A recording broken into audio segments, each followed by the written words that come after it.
নমস্কার বন্ধুরা, সবাই কেমন আছেন? আশা করি সবাই ভালো আছেন, সুস্থ আছেন। আজ আমি এসে গেছি আবার একটা নতুন রেসিপি নিয়ে। আজকে আমি যে রেসিপিটা নিয়ে এসেছি এটা কিন্তু কমপ্লিটলি আমার ইনোভেশন। আপনারা সবাই কিন্তু অবশ্যই এটা বানিয়ে দেখবেন, এটা কিন্তু দারুণ হয়। আজকে চলুন আমরা এই চিকেনের নতুন রেসিপিটা বানিয়ে দেব। চিকেন ভাজা কোরমা বানানোর জন্য আমি কড়াইতে প্রথমে দিয়ে দিচ্ছি সাদা তেল, দিয়ে আমি একটু অপেক্ষা করব তেলটা গরম হওয়ার জন্য। তেলটা বেশ ভালো গরম হয়ে গেছে। এবার আমি এতে দিয়ে দিচ্ছি ছোট আলু গোটা গোটা, আমি খোসা ছাড়িয়ে নিয়েছি। এটা একটু লাল করে আমি এতে ভেজে নেব। এতে আমি একটু দিয়ে দেব নুন, তাহলে আলুটার মধ্যে কিছুটা নুন ঢুকে যাবে। সামান্য একটু নুন দিয়ে দিলাম। আর রান্নাটা যেহেতু একটু সাদা সাদা হবে, তাই আমি কাশ্মীরি লঙ্কার গুঁড়ো বা হলুদটা অ্যাভয়েড করছি।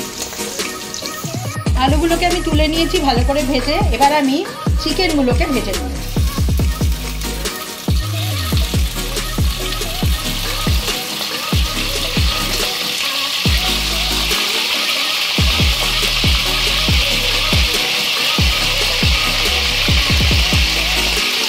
চিকেনগুলোকে কিন্তু আমি কিচ্ছু মাখাইনি, কিচ্ছু দেবেন না, শুধু চিকেনগুলোকে ভালো করে একটু ভেজে দেবেন। একটা পিঠ হয়ে গেলে আমি আস্তে আস্তে চিকেনগুলোকে একটু উল্টে দেব।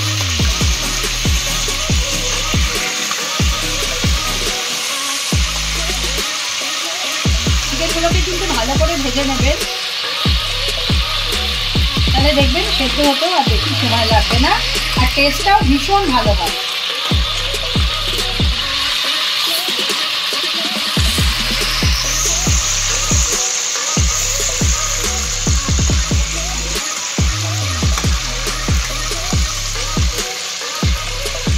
দেখুন বন্ধুরা, চিকেনটা সুন্দর একটু লালচে লালচে করে ভাজা হয়ে গেছে, এপিট ওপিট করে। আমি কিন্তু কিচ্ছু দিইনি, বারে বারে আপনাদের বলছি আপনারা কিন্তু কিচ্ছু দেবেন না।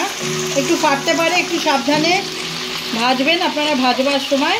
এবার আমি আস্তে আস্তে এটাকে একটা কন্টেনারে তুলে নেব। তারপরে আমি আবার গ্রেভিটা করা আপনাদের দেখাচ্ছি। আমি সমস্ত চিকেনটা আর আলুগুলো ভেজে নিয়েছি। এবারে আমি গ্রেভিটা করব। এই কোরমার গ্রেভিটা করবার জন্য আমি প্রথমে তেলে দিয়ে দেব কুচনো পেঁয়াজ।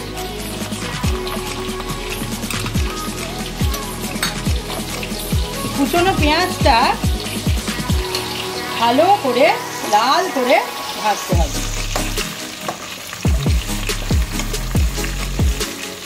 আর আমরা সবাই জানি কোরমা যেহেতু বলছি, তাই সেখানে দই অথবা দুধের একটা ইউজ নিশ্চয়ই হবে। আমি এখানে দুধ ইউজ করব না, আমি এই প্রিপারেশনটায় দই আর একটু ফ্রেশ ক্রিম ইউজ করব। এই পেঁয়াজটাকে আমি একটু লাল করে ভেজে নেব। পেঁয়াজটা যখন একটু নরম হয়ে এসছে, আমি এতে দিয়ে দেব একটু ঘি। পেঁয়াজটা দেখুন একটু লাল লাল ভাজা হয়ে গেছে, বেশ আরশোলার গায়ের রঙের মতো একটা রঙ এসছে। তখনই বুঝবেন পেঁয়াজটা ভাজা কমপ্লিট হয়ে গেছে। আপনি যদি পেঁয়াজটা ঘিয়ে ভাজেন তাহলেই কিন্তু এই কালারটা আসবে, শুধু সাদা তেলে ভাজলে কিন্তু এই কালারটা আসা একটু মুশকিল। পেঁয়াজটা যখন এরকম ভাজা হয়ে গেছে, তখন তার মধ্যে আমি দিয়ে দিচ্ছি আদা রসুন পেস্ট। এই আদা রসুন পেস্টটা দিয়ে আবার আমি ভালো করে একটু ভেজে নেব, যাতে কাঁচা মশলার গন্ধটা চলে যায়।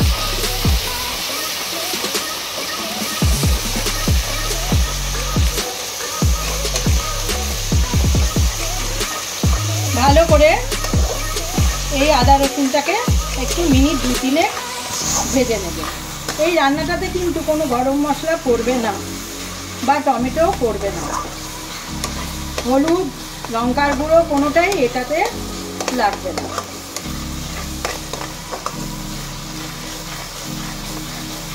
বেশ দেখবেন একটা সুন্দর গন্ধ বেরিয়ে গেছে আদা রসুন ভাজার। তখন আপনারা এতে দিয়ে দেবেন টক দই। টক দইটা আপনারা পরিমাণ মতন দেবেন, যতটা চিকেন দিচ্ছেন তার উপরে নির্ভর করে এই টক দইটা দেবেন, দিয়ে ভালো করে এটার সাথে মিশিয়ে নেবেন। এবার আপনারা দিয়ে দিন সামান্য একটু জল, যাতে দইটা লেগে না যায়। দইটা দেওয়ার পরে কিন্তু কনস্ট্যান্টলি আপনারা নাড়বেন, যাতে দইটা ছানা না কেটে যায়।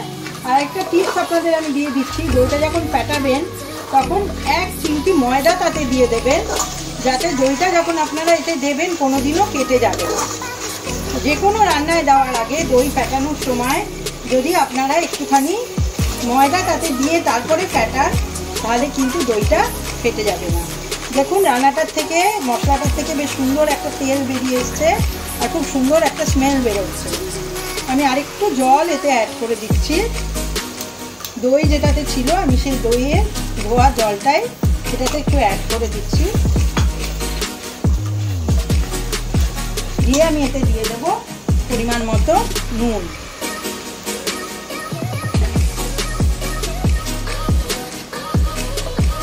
মশলাটাকে ভালো করে একটু কষিয়ে নিয়ে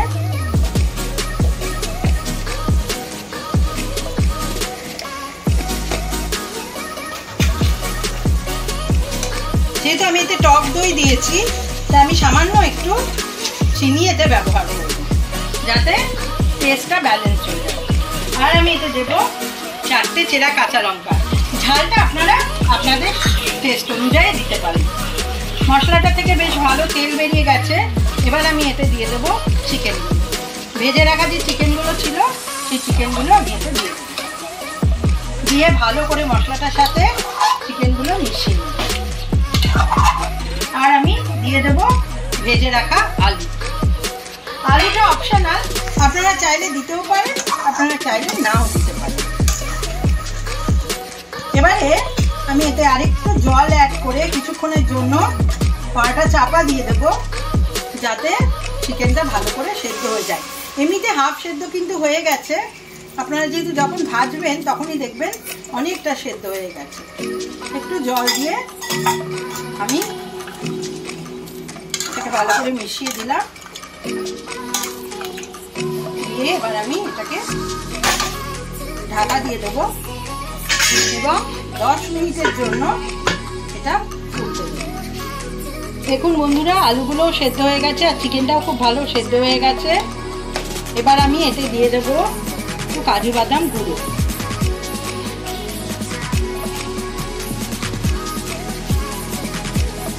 দিয়ে আমি ভালো করে এটা মিশিয়ে নেব। দেখুন বন্ধুরা, কাজু বাদামের গুঁড়োটা আমি দিয়েছি। আমি একটু জলটা অ্যাভয়েড করেছি, কারণ বেশি ঝোল হয়ে গেলে না চিকেনের টেস্টটা নষ্ট হয়ে যাবে। তাই জন্য আমি জল দিইনি, আমি শুকনো গুঁড়ো করে কাজু বাদামটা দিয়ে দিয়েছি। এবার আমি এতে দিয়ে দেব একদম শেষে একটু ফ্রেশ ক্রিম। ফ্রেশ ক্রিমটা দিয়ে আমি ভালো করে এটা মিশিয়ে নেব। এবার গ্যাসটা ফুলে করে দেব, যাতে ভালো করে মিশে গেলে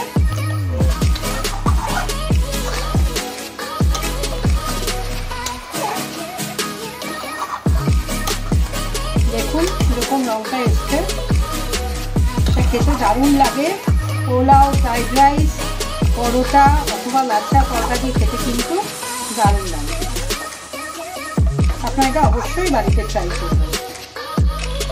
ওপরে সুন্দর করে সেদ্ধ ডিম হাফ হাফ করে কেটে ছড়িয়ে দিয়ে আপনারা এটা পরিবেশন করবেন।